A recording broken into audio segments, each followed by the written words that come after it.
يا صباح الحلويات، عاملين ايه يا حبايبي يا حلوين؟ يا رب تكونوا دايما بخير. اللي تعرفني اهلا ومرحبا بيكي، نورتيني. واللي ما تعرفنيش سبسكرايب بقى وشياطيني. النهارده هنعمل اكله من الاكلات اللي قلت لكم عليها، اللي هي ما ينفعش ناكلها لوحدينا، خاصه في الغربه، ان بيبقى حواليكي مثلا مصريين زيك او حاجه، فلازم ايه تمسي عليهم. وحتى والله الغير مصريين حبوها جدا لما الواحد عملها كذا مره. هنعمل النهارده الكشري المصري. عندنا العدس هنا، طبعا ده مغسول ومغلي على النار اكتر من غلوه لغايه لما ايه دخل على اول مرحله السوا. اطفي عنه وبرده برجع اغسله تاني واشطفه وهحطه على جنب عشان اول ما اخلص الرز بتاعي هبتدي اشتغل. طبعا البصل هنا عندي ده بصل متقطع كتير كويس، بحب بصل ابيض وحط عليه نشا علشان ايه يبقى مقرمش كده ومحرمش وجميل. طبعا هنحتاج خل، هنحتاج توم كتير. طبعا عندنا مكرونه، كيسين مكرونه، كيس صغيره المكرونه الصغيره ديت، وكيس مكرونه اسباجيتي. وطبعا في حمص بيتسلق دلوقتي على النار. اول ما ابتدي اجهز طبعا هرجع لكم تاني. طبعا انا بعمل الرز بتاعي بالشعريه، ما برضه بحمر الشعريه علشان ايه اجهز الرز ما ياخدش وقت يعني. الكشري المصري ما بنستخدمش فيه اي توابل خزعبليه، هو بس الكمون اثناء سلق البقوليات. بنحط مع الحمص كمون، معلقه كمون صغيره، وبنحط برضو مع العدس معلقه كمون صغيره عشان البقوليات وكده. بعد كده التوابل بتاعتنا ملح فلفل كمون كزبره بس، ما بنزودش اي، يعني احنا ما بنحطش اي بهارات خزعبليه. ممكن نحط هيل مطحون في الصلصه بتاعته بس. عندك مرقه دجاج وعايزه تحطيها حطيها، بس انا ما بحطش مرقه دجاج.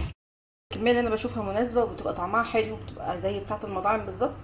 بالنسبه لي انا مثلا ما بحط نص كيلو عدس، ده نص كيلو عدس بعد الغسيل والسلق والكلام ده. والكوبايه بتاعتي كوبايتين عدس، يعني الكوبايه بتاعتي بتعمل نص كيلو.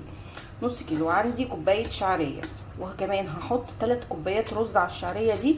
فكده هيبقى بالنسبه لي العدس هيبقى واضح، الرز واضح، كل حاجه في الاكله بتاعتي هتبقى واضحه وليها طعم مميز. وعندي المكرونه دي وزن كيلو. هنا التوم ده هنستخدمه في اكتر من حاجه، يعني هنستخدمه في الدقه بتاعتنا ونستخدمه في الصلصه بتاعتنا. طبعا انت لو انت بتعملي مقدار يعني شخصين او 3، انت مش هتحتاجي كل التوم ده، تحتاجي معلقه توم واحده بالنسبه للصلصه ومعلقه توم بالنسبه للدقه. لكن انا عشان انا عامله كميه يعني بسم الله الله اكبر يعني ما شاء الله. طبعا هاخد معلقتين من التوم دول احطهم في شويه زيت واحمرهم. بعد كده هنزل عليهم، عندك طماطم مضروبه بتنزلي عليها بالطماطم وتصلصي الصلصه عادي بتاعتك. وبعد كده في الاخر بتحطي الخل. في ناس بتحط الخل في البدايه، بس انا بحس ان الخل في البدايه بيطير اصلا لان الخل من المواد الطياره، فانا لا بحط معلقتين الخل في الاخر. بعد كده هنعمل شطه الزيت او الشطه عامه اللي بتتحط على الكشري. طبعا مش كل الناس بتاكلها، انا عن نفسي الحاج صاحب البيت بيحبها وبياكلها، ولو ان الدكتور منعه منها، بس هو مش هيوافق ياكل كشري لو ما كانتش موجوده. بس انا على الاكل بخليه يحط حاجات بسيطه منها يعني. وبرضه هنعملها عشان لو حد من الناس اللي هياخدوا من الكشري يكون بيحبها او حاجه. في شطه الزيت دي تخلي بالك وانتي حطاها على النار، لان طبعا ابعدي عن البوتاجاز عشان عينيكي هتوجعي، لان طبعا احنا بنحط فلفل احمر حار. انا طبعا كمان جايبه فلفل احمر كشميري يعني حار زياده عن اللزوم. فبترفعي معلقتين زيت كبار على النار، تاخدي بقى كميه الشطه اللي انت عايزاها. انا عشان برضه هعمل كميه، هاخد مثلا حوالي 3 معالق شطه كبار، معالق طعام كده، وارفعهم على النار. واول ما تتحمص وتلاقي ريحتها طلعت، بتنزلي عليها بكبشتين من الصلصه بتاعتك اللي هي صلصه الكشري اللي انت عاملاها بس. خلاص وكده تبقى تمام التمام. انا سخنت الزيت، حطيت فيها شويه اهوت، بس انا مش هقدر اوريها لكم على النار لان انا مش بقرب منها وهي على النار، لان فعلا بتطلع ريحه صعبه وبتطلع هبو جامد بيوجع لي عينيا، وانا طبعا عينيا بتوجعني اصلا، فبحطها على النار وبجري يعني. دلوقتي ونعمل ايه اخر حاجه اللي هي دقه التوم بتاعتنا. طبعا انا عملت السلطه سهله جدا كل الناس تعملها. هنعمل دقه التوم بتاعه المطاعم، بتبقى عباره عن توم وكمون وكزبره بس، ملهاش فلفل ولا اي حاجه، وشويه زيت. اول ما بناخد التوم على النار مش بنحمره، بنديله ايه تقليبه واحده في الزيت.